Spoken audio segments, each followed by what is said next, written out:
దేవుడు మనకు స్వాతంత్రాన్ని గురించి మన సొంతలుగా చేసి ఉన్నాడట.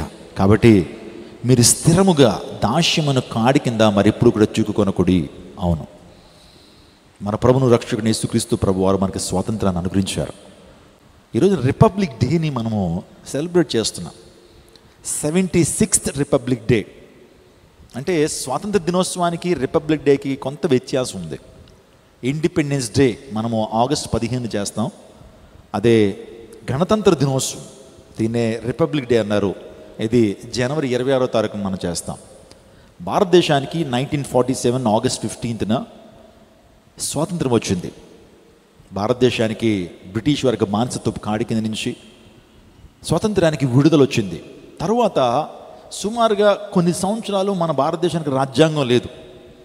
కానీ డాక్టర్ బిఆర్ అంబేద్కర్ అనేటువంటి గొప్ప మనిషి, రాజ్యాంగ నిర్మాత, ఆ రాజ్యాంగ నిర్మాతగా రాజ్యాంగాన్ని రాస్తే ఆ రాజ్యాంగం అమల్లోకి వచ్చింది 1951 జనవరి 26న.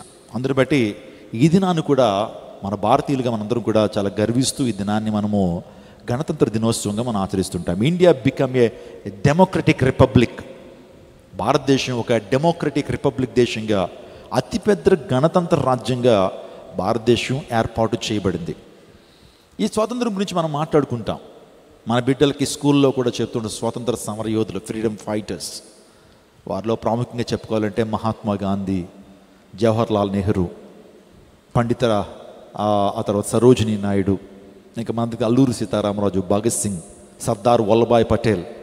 ఇవన్నీ కూడా చిన్నప్పటి నుంచి కూడా మనం చదువుకున్నాం. వీరు బ్రిటిష్ వారిపై పోరాటం చేసి భారతదేశానికి స్వతంత్రం తీసుకురావడంలో చాలా ప్రముఖ పాత్ర వహించారు. ఎన్నో పోరాటాలు చేశారు. ఒక రకంగా చెప్పాలంటే ఉద్యమాలు చేశారు. ఎన్నోసార్లు ఆ బ్రిటిష్ వారి చేత కొట్టబడ్డారు, జైల్లో వేయబడ్డారు. ఎట్టకేలకు భారతదేశానికి 1947 ఆగస్టు 14వ రాత్రి భారతదేశానికి స్వాతంత్రం వచ్చింది. చాలా హర్షించాం. చాలా భారతీయులందరూ కూడా ఎంతగానో స్వాతంత్రాన్ని పొందుకున్న మనందరూ కూడా స్వేచ్ఛా వాయువులు మనం పీల్చాం. చాలా బాగానే ఉంది. సో వారందరూ కూడా జ్ఞాపకం చేసుకుంటున్నాం. వారందరూ కూడా చక్కగా రాజకీయపరమైన స్వతంత్రాన్ని తీసుకొచ్చారు. Religious freedom, otherwise political freedom మనకు తీసుకొచ్చారు. మన రాజ్యాంగాన్ని మనమే రాసుకునేటువంటి వారుగా నిజంగా ఆ స్వతంత్ర సమర రోజులు ఎంతగానో ప్రయాసపడ్డారు. ఇవన్నీ మనం చూస్తున్నప్పుడు మనిషి బ్రిటిష్ వారి యొక్క సామ్రాజ్యపు వాదపు కాడి కింద ఉన్నాడు. మన భారతీయులు 200 సంవత్సరాలు బ్రిటిష్ వారి యొక్క సామ్రాజ్యపు కాడి కింద ఉన్నారు. ఇంకా అంత మాత్రమే కదా, అనేక మంది భారతదేశానికి వచ్చారు, మనల్ని బానిసలుగా చేశారు. వారిలో చెప్పుకోవాలంటే బ్రిటిష్ వారు మాత్రమే కాదండి, భారతదేశానికి చాలా మంది వచ్చి మనల్ని బానిసలుగా చేశారు. విడుదల వచ్చింది. ఎంతో సంతోషం, ఎంతో ఆనందం. నేను ఒక మాట చెప్పడానికి చెప్తున్నాను ఏంటంటే, అది ఒక రిలీజియస్, ఒక పొలిటికల్ ఫ్రీడమ్ అయితే ప్రభువైన యేసుక్రీస్తు ప్రభు వారు కూడా మనకి ఇచ్చినటువంటి స్వాతంత్రం ఎలాంటిది. ఇక్కడ అంటున్నాడు అపోస్తలుడైన పౌలు గలతీ సంఘానికి రాస్తూ, ఈ స్వాతంత్రం అనుగ్రహించి క్రీస్తు మన స్వతంత్రులుగా చేసి ఉన్నాడు. యేసు ప్రభు వారు కూడా మనకి స్వాతంత్రాన్ని అనుగ్రహించాడు, స్వతంత్రులుగా మనల్ని చేశాడు. మనం ఒకప్పుడు పాపపు అనేటువంటి కాడి కింద ఉన్నాం. భారతదేశం బ్రిటిష్ వారి యొక్క కాడి కింద 200 సంవత్సరాలు ఉంటే స్వతంత్ర సమరయోధులు పోరాటం చేసి ఆ కాడిని దించివేసి స్వతంత్రాన్ని అనుగ్రహించారు. మన యేసుక్రీస్తు ప్రభు వారు, ఆయన కూడా ఒక స్వాతంత్ర సమరయోధుడే. ఆయన ఇచ్చేటువంటి స్వాతంత్రం ఎలాంటిదో తెలుసా? అది రాజకీయపరమైనటువంటిది కాదు, కానీ దేశపరమైనటువంటిది కాదు, కానీ ఆ స్వాతంత్రము ఆధ్యాత్మిక స్వాతంత్రము, a spiritual freedom, a spiritual deliverance, redemption అనే మాటలు మనం చూస్తున్నాం. మనం ఒకప్పుడు పాపంలో ఉన్నాం, అపరాధాల్లో ఉన్నాం, ఒకప్పుడు దుష్టుని యొక్క చెరలో ఉన్నాం, సాతాను యొక్క బందీకానాలు ఉన్నాం, సాతాను యొక్క కాడిని మనం మోసాం. ప్రభువైన యేసుక్రీస్తు ప్రభు వారు ఆయన సమస్యను అర్థం చేసుకుని, మనిషి పాప భారాన్ని మోస్తున్నాడు, పాపపు కాడిని మోస్తున్నాడు, సాతాను వాడిని బంధించాడు, సంఖ్యల చేత బంధించాడు. ఆ బంధకాల నుంచి నా ప్రజలను నేను విడిపించాలి, నా కుమార్తెలను నేను విడిపించాలి అని పరమును విడిచి లోకానికి వచ్చి అమూల్యమైన ఆశ్చర్యకరమైన ప్రేమను మనపై కనుపరిచి మనకి స్వాతంత్రాన్ని అనుగ్రహించారు. నా జీవితంలో కూడా కొన్ని బంధకాలలో నేను బంధించబడి ఉండేటువంటి వాడిని, కానీ దేవుడు ఆ బంధకాల నుంచి విడుదల చేసి స్వాతంత్రాన్ని అనుగ్రహించారు. అనేక మంది వారి జీవితాల్లో వివిధ రకాలైనటువంటి వ్యసనాలు, మూఢనమ్మకాలు, ఇంకా కోపము, ఇంకా క్రోధము, ఇంకా చెప్పాలంటే విగ్రహారాధన, ఇంకా లోకపరమైనటువంటి పాపముల చేత, వ్యసనముల చేత ఇంకా బంధించబడి ఉన్నారు. మనిషి పాపం చేస్తున్న ప్రతి వ్యక్తి కూడా ఒక వింతైన బానిస అండి. ఒక వింతైన బానిసలు మనం అనుకుంటాం, చాలా మొనగాళ్ళు అనుకుంటాం. కానీ ఆ పాపం చేయాల్సి వచ్చినప్పుడు, పాపం మనం ముందుకు వచ్చి నాట్యం చేస్తున్నప్పుడు మనం పాపానికి లొంగిపోతాం. ఎడికేర్ అనేటువంటి పదం నుంచి ఎడిక్షన్ అనే మాట వచ్చింది. ఎడికేర్ అంటే అర్థం ఏంటంటే లొంగిపోని అర్థం. లొంగిపోతాం మనం, విచిత్రమైన బానిసలం. చాలా ప్రగల్భాలు పలుకుతాం, కానీ కొన్నిసార్లు బలహీన క్షణాల్లో లొంగిపోతాం. సాతాను మనం లొంగ తీసుకుని వాడి చెరలో వేసినటువంటి పరిస్థితులు. 2000 సంవత్సరాల క్రితం యేసుక్రీస్తు ప్రభువు లోకానికి వచ్చి పాపం అనే దాస్యం నుంచి మనల్ని విడిపించి ఆత్మ సంబంధమైన స్వాతంత్రాన్ని మనకు అనుగ్రహించారు. ఈ మాట అనండి, ఆత్మ సంబంధమైన స్వాతంత్రం అనండి. ఆత్మ సంబంధమైన స్వాతంత్రాన్ని ప్రభు ఇచ్చారు. గ్రీకు భాషలో ఈ స్వాతంత్రాన్ని ఏమన్నారంటే ఎల్యూథెరియా అని పిలిచారు. చెప్పండి, ఎల్యూథెరియా అనేటువంటి మాటను ఉపయోగించారు గ్రీకు భాషలో. బైబిల్ గ్రంథంలో గలతీయులు రాసిన పత్రిక గ్రీకు భాషలో రాయబడితే ఈ యొక్క గ్రీకు భాషల స్వాతంత్రాన్ని ఎల్యూథెరియా అని పిలవటం జరిగింది. ఆ ఎల్యూథెరియా అనేటువంటి పదం, దానికి అర్థం ఏంటంటే బానిస కాకుండుట అని అర్థం. ఏమండి, ఎల్యూథెరియా అనేటువంటి మాటకు అసలు అర్థం ఏంటంటే బానిస కాకుండుట. అదే రీతిగా ఏ భారము లేదు, ఏ బరువు లేదు అనే అర్థాలు వస్తున్నాయి.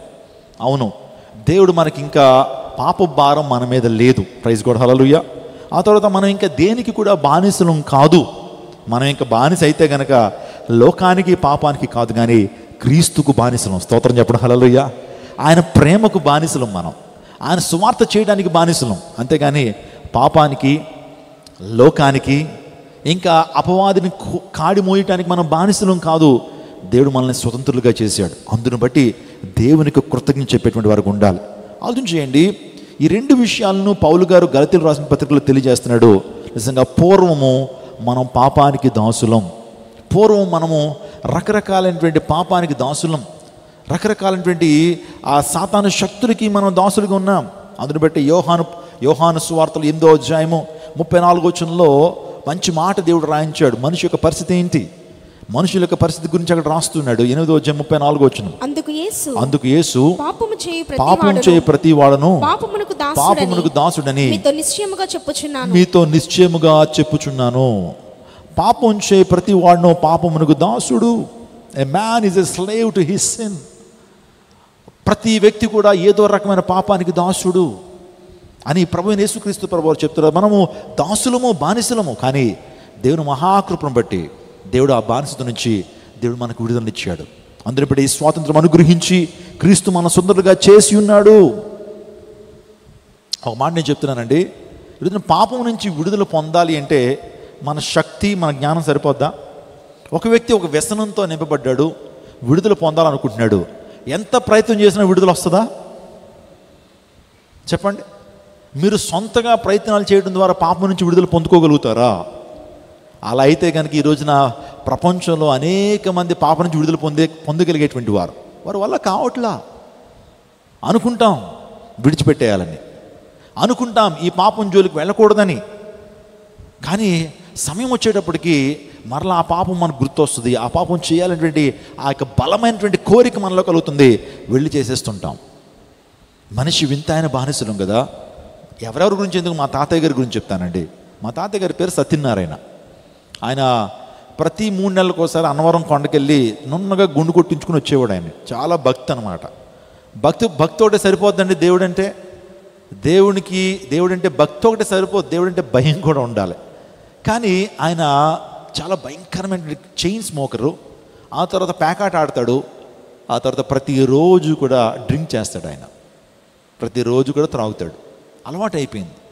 అందుని బట్టి మానలేకపోతున్నాడు. ఎన్నోసార్లు మా నాన్నమ్మ చెప్పేవారు, ఆ తర్వాత వారి అన్నయ్యలు చెప్పేవారు, ఇలా నువ్వు త్రాగటం ద్వారా జీవితం పాడైపోతుంది, ఆరోగ్యం పాడైపోతుంది, బిడ్డల్ని సరిగ్గా పోషించలేకపోతున్నావు, విడిచిపెట్టు అంటే అతని వల్ల కావట్లా.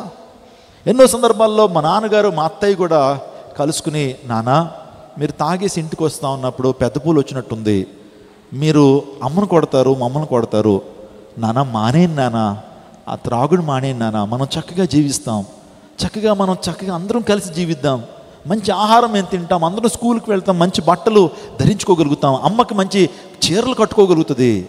మీరు త్రాగటం వల్ల కదా ఈ పేదరికాన్ని అనుభవిస్తున్నాం, ఈ భయంకర అలజడి. ప్రతిరోజు రాత్రికి ఇంటికి వస్తారు, అమ్మను కొడతారు, అందరూ ఏమో ఇంట్లో గొడవ అంతా కూడా వింటూ ఉంటారు. చులకన అయిపోతున్నావు నాన్న, మానేయచ్చు కదా అని అంటే ఇద్దరిని ఇలా పిలిచి కౌగిలించుకుని, ఏమండి ఉదయం అంటే మత్తులో లేనప్పుడు వాళ్ళిద్దరి మీద ఒట్టేసి, ఈ రోజు నుంచి ఆ దుకాణం దగ్గరికి నేను వెళ్ళనమ్మా, ఈ రోజు నుంచి ఆ దుకాణం దగ్గరికి వెళ్తే మీ మీద ఒట్టే, నేను వెళ్ళను, మానేస్తున్నాను అని చెప్తూ ఉండేటువంటి వాడట. ఏ రోజైతే ఒట్టేసాడో, ఏ రోజైతే ప్రమాణం చేశాడో, ఆ రోజు మరో 2 డొక్కులు అదనంగా తాగి వచ్చేవాడట. అంటే see my dear people, it's not a simple thing.